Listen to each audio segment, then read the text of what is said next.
네, 안녕하세요. 오늘 저희와 함께 깊이 살펴볼 내용은 바로 오퍼패드, 이 주택거래 플랫폼의 2025년 3분기 실적 발표입니다. 네, 안녕하세요. 네, 오늘은 좀 특별하게요. 그 전체 발표 내용 말고요. 최고 재무 책임자, 그러니까 CFO죠. 피터 네그가 직접 발표한 딱 그 준비된 발언 내용에만 집중해서 한번 파헤쳐 보려고 합니다. 네, 맞습니다. CEO 발언이나 Q&A 세션도 물론 중요하지만 사실 CFO가 직접 준비해서 발표하는 내용은 회사의 재무 상태, 그리고 앞으로 어떻게 돈을 관리하고 또 벌어들일지에 대한 그야말로 핵심 계획을 담고 있거든요. 그렇죠. 숫자들이 어떻게 움직이고 있는지, 회사가 지금 어디에 집중하고 있는지 가장 명확하게 보여주는 부분이기도 하고요. 바로 그겁니다. 그래서 오늘 저희는 CFO의 반론을 통해서 오퍼패드의 현재 재정 건전성, 또 비용은 어떻게 관리하고 있는지, 그리고 제일 중요한 거, 수익성 회복을 위한 미래 목표는 뭔지 이런 것들을 좀 자세히 들여다볼 겁니다. 좋습니다. 그럼 바로 시작해 볼까요? CFO 피터 네그가 공개한 3분기 주요 재무 결과. 핵심 숫자들부터 좀 짚어주시죠. 매출이나 지분 몇 채나 팔았는지, 이익률은 어떤지, 뭐 이런 것들이요. 네, CFO 발표에 따르면요. 3분기에 총 367채의 주택을 팔았다고 합니다. 367채요? 네. 그래서 매출은 1억 3,300만 달러를 기록했고요. 총 이익은 930만 달러. 이걸 이익률로 환산하면 7% 정도가 됩니다. 7% 총이익률. 근데 뭐랄까 가장 중요한 건 결국 영업이익 쪽이잖아요. 조정 이비타 같은 거요? 그건 어땠나요? 아, 네. 역시 핵심을 보시네요. 조정 이비타, 그러니까 이자, 세금, 감가상각비 차감 전 영업이익인데요. 이게 기업의 실제 현금 창출 능력을 보여주는 지표로 많이 쓰이죠. 그렇죠. 근데 이게 460만 달러 손실이었습니다. 여전히 적자 상태인 거죠. 아직 적자군요. 네. 하지만 CFO가 여기서 강조한 부분이 있어요. 바로 직전 분기, 그러니까 2분기하고 비교했을 때 이 손실폭이 4% 개선됐다는 점입니다. 4% 개선이요? 네. 그러니까 아직 흑자는 아니지만 어쨌든 재무적으로 뭔가 좀 나아지고 있다. 진전이 있다. 이런 긍정적인 신호를 보낸 셈이죠. 일단 적자 폭이 줄었다는 건 긍정적이긴 한데, 근데 좀 이상한데요. 아까 판매량이 367채라고 하셨잖아요. 이게 지난 분기보다 많은 건가요? 뭔가 손실이 줄었으면 판매가 늘었어야 할 것 같은데.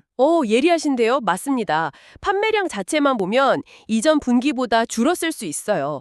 그런데도 손실폭이 개선된 주된 이유, 이게 바로 CFO가 정말 강조했던 부분인데 비용 절감입니다. 비용 절감이요? 얼마나 줄였길래요? 어마어마합니다. 특히 그 부동산 직접 매입이나 판매 관련 비용 말고요. 순수하게 회사를 운영하는 데 드는 비용 있잖아요. 이걸 전년 같은 기간 대비 무려 37%나 줄였다고 밝혔습니다. 37%요? 전년 대비? 와, 그건 정말 엄청난 숫자인데요? 네, 금액으로 따지면 약 1,200만 달러 수준으로 만들었다는 건데 이건 정말 대단한 감축이죠. 아니, 근데 그렇게 비용을 확 줄이면 뭐랄까 좀 걱정되는 부분도 있잖아요. 당장 필요한 투자까지 줄인다거나 뭐 서비스 질이 떨어진다거나 그런 우려는 없을까요? CFO가 혹시 그 부분에 대해서 뭐라고 안 하던가요? 아, 좋은 질문입니다. 당연히 그런 우려가 있을 수 있죠. 그래서 CFO도 그 점을 의식했는지 이게 그냥 무작정 허리띠 졸라매는 식의 그런 감축이 아니란 점을 강조했어요. 그럼 어떤 식인데요? 더 적은 비용으로 더 스마트하게 운영하기 위한 결과물이라는 거죠. 예를 들면 마케팅 지출을 그냥 줄인 게 아니라 데이터를 분석해서 효율을 높이고 또 공급업체 관리 방식도 바꾸고 불필요한 업무는 자동화하고 이런 식으로 전 부문에 걸쳐서 효율화를 추진했다는 설명입니다. 아하. 그러니까 무식하게 줄인 게 아니라 데이터를 기반으로 스마트하게 비효율을 걷어냈다는 거군요. 그렇죠. 물론 이게 장기적으로 어떤 영향을 미칠지는 계속 지켜봐야겠지만 적어도 CFO의 설명은 그런 전략적 효율화에 초점이 맞춰져 있었습니다. 알겠습니다. 비용은 그렇게 스마트하게 줄이고 있다. 그럼 회사의 다른 재무 상태, 예를 들어서 지금 갖고 있는 주 재고라던가 당장 쓸 수 있는 현금은 얼마나 되는지 이런 건 좀 어떤가요? 특히 요즘같이 주택시장이 좀 불안정할 때는 이런 게 정말 중요하잖아요. 맞습니다. CFO도 그 중요성을 아는지 이 부분도 아주 구체적으로 언급했습니다. 우선 3분기 말 기준으로 오퍼패드가 보유한 주택 재고는 488채라고 밝혔습니다. 488채. 네. 그리고 3분기 동안 새로 사들인 집은 203채인데요. 여기서 중요한 포인트가 있습니다. 그냥 막 사들인 게 아니라 회사가 정한 수익성 기준을 충족하는 아주 선별된 시장에서만 매입했다는 점을 강조했어요. 아, 그러니까 아무 집이나 사는 게 아니라 돈 될 만한 집만 골라서 그것도 특정 지역에서만 신중하게 매입했다는 거네요. 정확합니다. 무분별하게 재고 부담을 늘리기보다는 수익성을 아주 철저하게 따지고 있다는 거죠. 상당히 보수적으로 재고 관리를 하고 있다고 볼 수 있습니다. 재고 관리는 그렇고 그럼 제일 중요한 거 현금은요? 현금은 얼마나 갖고 있대요? 네, 이게 사실 제일 중요하죠.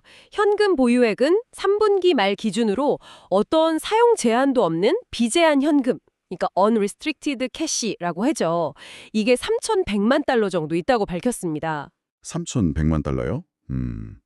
그리고 여기에 뭐 단기 차입금 한도 같은 걸 포함해서 회사가 즉시 동원할 수 있는 총 유동성, 토탈 리퀴디티 규모는 7,500만 달러 이상이라고 강조했습니다. 7,500만 달러 이상의 유동성이라 이 정도면 뭐랄까 단기적으로 좀 버틸 힘은 있다고 봐야 할까요? 아니면 여전히 좀 아슬아슬한 수준일까요?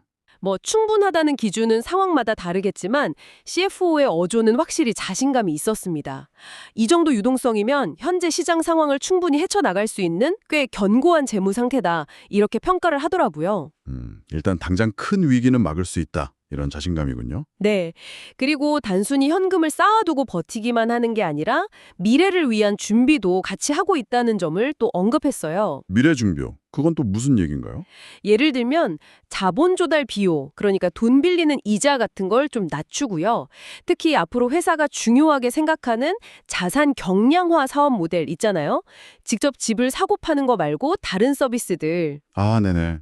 이런 사업들을 확장하려면 또 돈이 필요하니까 이걸 위한 재무적 유연성을 좀 높이기 위해서 기존 대출 기관들하고 관계도 더 강화하고 또 새로운 곳과도 협력해서 좀 더 유리한 조건으로 자금 조달 구조를 개선했다. 뭐 이런 이야기입니다. 와, 그러니까 단순히 버티는 걸 넘어서서 다음 단계 성장을 위한 자금줄까지 미리 좀 정비해두고 있다. 이런 의미로 해석할 수 있겠네요. 네, 그런 인상을 주려고 노력하는 것 같았습니다. 흥미롭네요.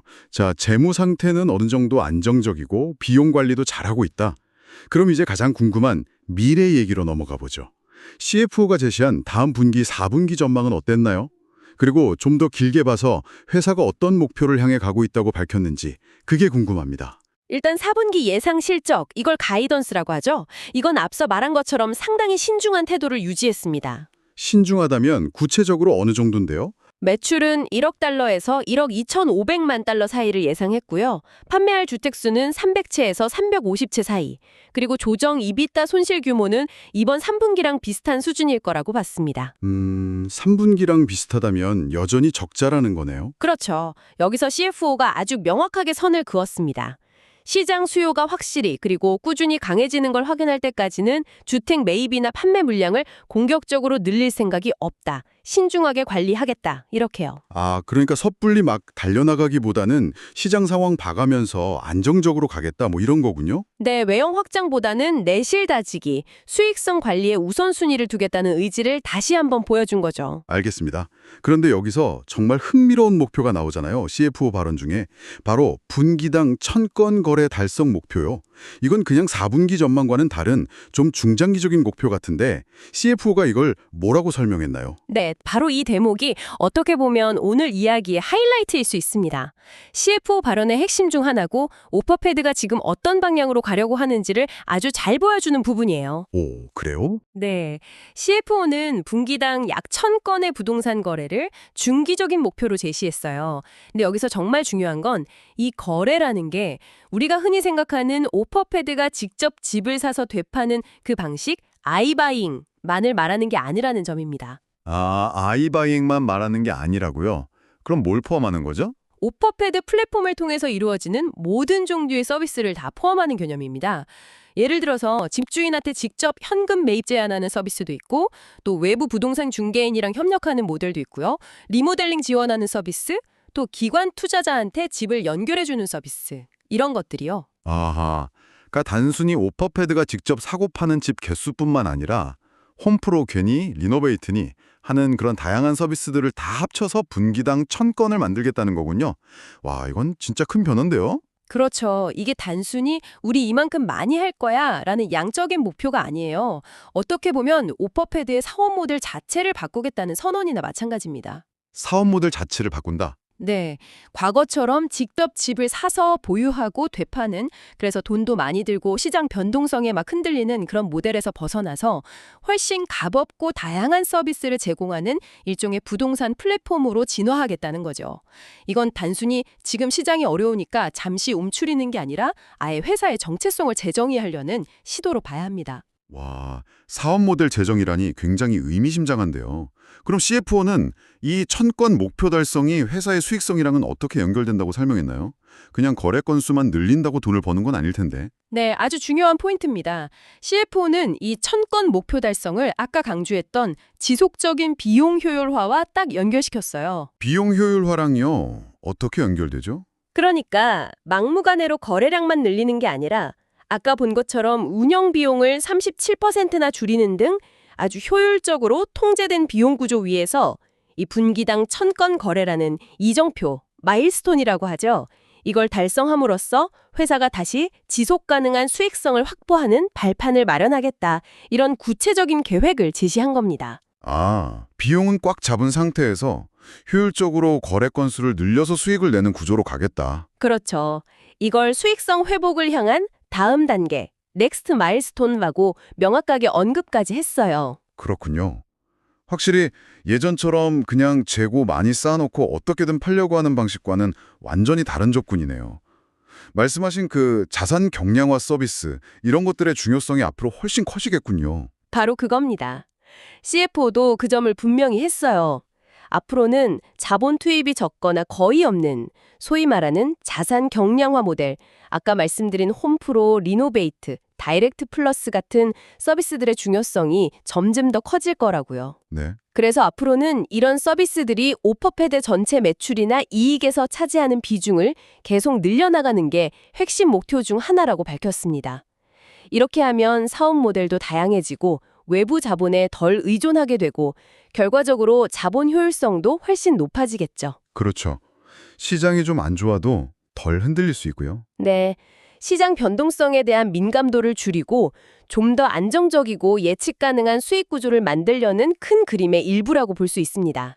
와, 확실히 CFO의 발언을 쭉 따라가 보니까 회사가 그냥 버티는 게 아니라 미래를 보고 전력적으로 움직이고 있다는 게 명확하게 느껴지네요.